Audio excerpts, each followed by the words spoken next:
பாரதியார் தமிழ் மொழியை எவ்வாறு சிறப்பிக்கிறார்? பாரதியார் தமிழ் மொழியை எவ்வாறு சிறப்பிக்கிறார்? யாமறிந்த மொழிகளிலே தமிழ் மொழி போல் இனிதாவது எங்கும் காணோம். யாமறிந்த மொழிகளிலே தமிழ் மொழி போல் இனிதாவது எங்கும் காணோம் என்று பாரதியார் அவர்கள் நம்மளுடைய தமிழ் மொழியை சிறப்பிக்கிறார். தமிழ் மொழியின் இனிமையை பாடிய கவி யார்?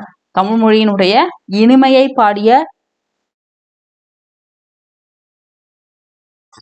கவி யார்? பாரதியார் தமிழ் மொழியினுடைய இனிமையை அவர் பாடியிருக்காரு. என்னன்னு பாடியிருக்காரு?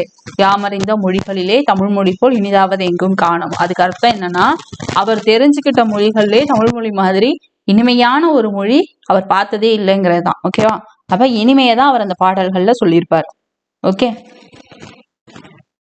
அடுத்தது, என்று பிறந்தவள் என்று உணராத என்ற பாடல் வரியை பாடியவர் யார்? இந்த பாடல் வரி பார்த்தீங்க அப்படின்னா, என்று பிறந்தவள் என்று உணராத இயல்பினலாம் எங்கள் தாய் அப்படின்னு இருக்கும். அந்த இடத்துல நம்மளுடைய தமிழ் மொழியினுடைய தொன்மையை பத்தி பாரதியார் சொல்லியிருப்பார். அந்த வரியினுடைய ஆசிரியர் பாரதியார்.